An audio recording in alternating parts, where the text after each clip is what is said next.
Hello, all of you bold, brilliant, and beautiful, highly evolved souls. I'm Davina Shemaya, and today's topic is You Are Not Hopeless. Um, I think it's important to understand that the feeling of hopelessness is part of a flashback.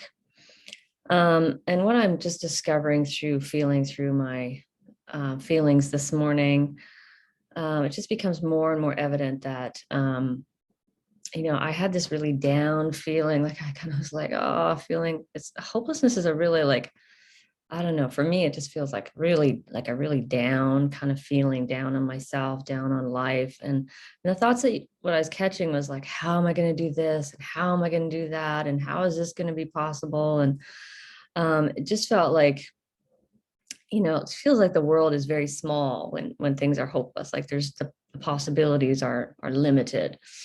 Um, and I started like crying through that. And it's really one of the important things is it's not your fault, that you were not to blame, that that this feeling of hopelessness is what your inner child, what you experienced as a child. And so now you're, in a flashback, you're re-experiencing that feeling of hopelessness.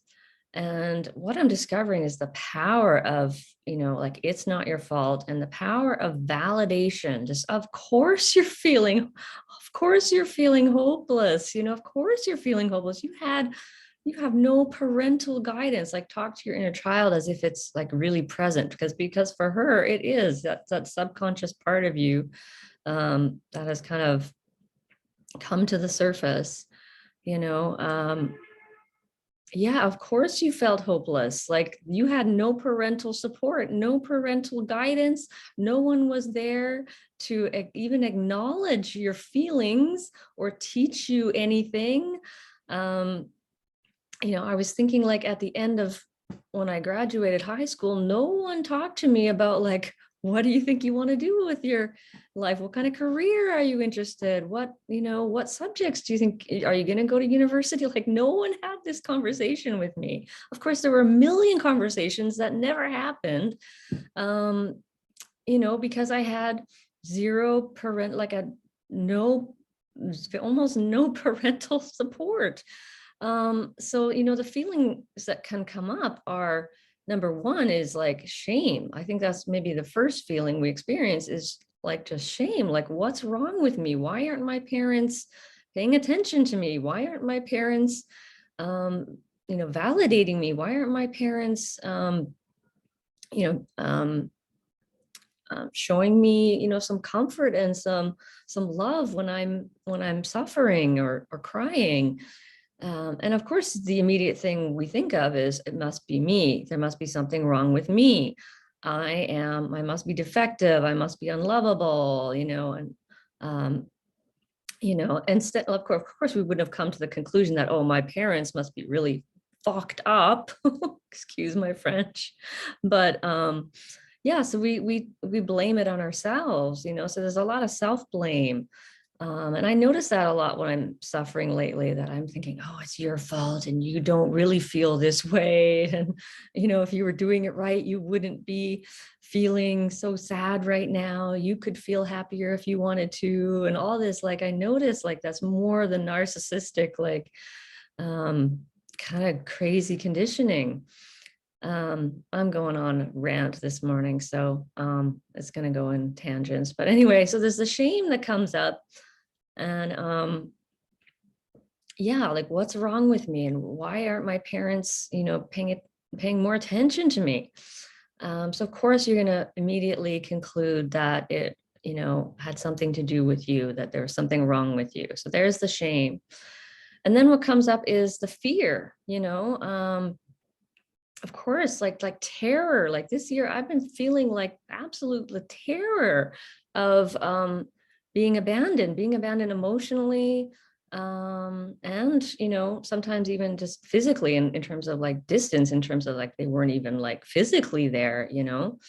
Um, but a lot of just, like emotional abandonment. And it's terrifying, because if I can imagine myself at 5 years old or 8 years old or 13 years old, and there's no parent there um to show me the way and to guide me and to like say, oh, you're feeling sad right now because of this, or you're facing this situation, and let's work through it together. And so like there was none of that, right? So of course I'm going to feel terrified. Of course I'm going to be feeling like, what if this happens and what if that happens, and just the terror too of if I'm rejected by my parents, if they don't accept me as I am, what's going to happen? Who's going to care for me? Who's going to even give me a little bit of care if they're rejecting me?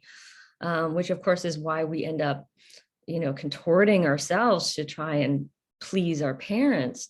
So the fear and the shame are connected, and then the fear and the hopelessness are also connected, because we feel this this terror of how am I going to cope? How am I going to cope when I don't have parents that are properly taking care of me? I can only imagine for a child how absolutely terrifying that would be. And and then so on top of that, of course, comes hopelessness, because now I've got something's wrong with me, and I know I'm just not good enough for this world, and like all these feelings come from being neglected, right? And I'm not going to make it, and how am I going to do this, and what if this happens, and all of this stirs up together to like give this feeling of like hopelessness, or real down sense of depression, or it can even go into a lower spiral of just almost like kind of a collapse mode. And I've been there too, but lately I've been really just feeling these feelings of hopelessness. And of course you're feeling hopeless, like as if like talking to my inner child. And of course you're feeling terrified, like there's nobody there for you. There's nobody helping you, guiding you, being a mentor for you, being even encouraged, not even encouragement, like nothing, it's, I guess laughter is not really, that laughter is not, I think it's really anger and grief there. And that's what I think once I felt that hopelessness, then I started getting angry. Then I started thinking, getting pissed off, thinking, oh my God, like, getting angry at my mother and father for, not being there for me a gazillion times.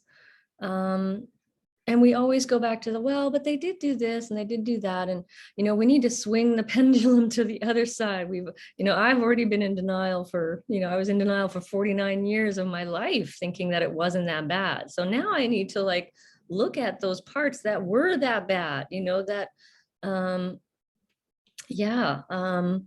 so this is not the time to go, well, but she did do this for me and she taught me how to drive, and okay, that's great. But there was, a huge void there in my childhood. I kind of liken it to making a soup without the broth. It's like, it's not a soup.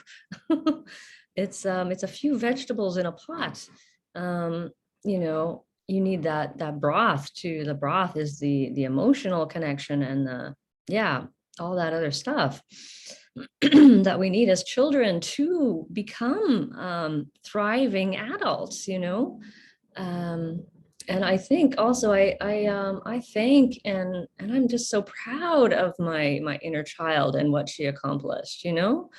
Like, how did she get through puberty and adolescence, and how did she get a degree in university? I have no idea, like, how did she make it through those years and years and years, even when she was younger, getting like yeah, nobody ever acknowledged my emotions. Like how, like, like I'm just like amazed at her genius and her, her capability and her resilience and her ability to be self-reliant. You have to be extremely self-reliant to survive narcissistic abuse because they're not caring about your needs. So you have to find very creative ways to meet your needs. Um, yeah, so I want to tell you today that you're not hopeless. You're amazing. You had, um, you know, um, crappy, pathetic parents. And I say that now, but of course, in the back of my mind, I know, my parents were traumatized too, blah, blah, blah, blah. But for the sake of healing, um, I really need to, yeah, let that anger out, let that grief flow. And yeah, that's what I had to say today. Sorry, it's more like a rant, but yeah, I hope this helps you in some way today. And yeah, I just really want to get across that that you are full of hope, full of possibilities, and just remember that those flashback feelings, as true as they feel, it feels really true. Like this morning, I was just like, this feels so true. Like my life is gonna be crap, and how am I gonna work full time? And I don't know how I'm gonna do anything. And yeah, it feels really true. But it's just remember that the feelings are real, but they're not true. And I have a video on that as well if you want to check it out. Real.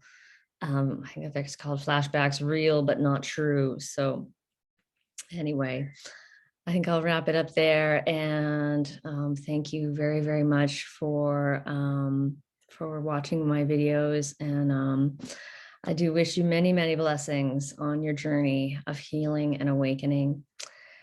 And I am Davina at Boldness Blooming. Thanks for watching.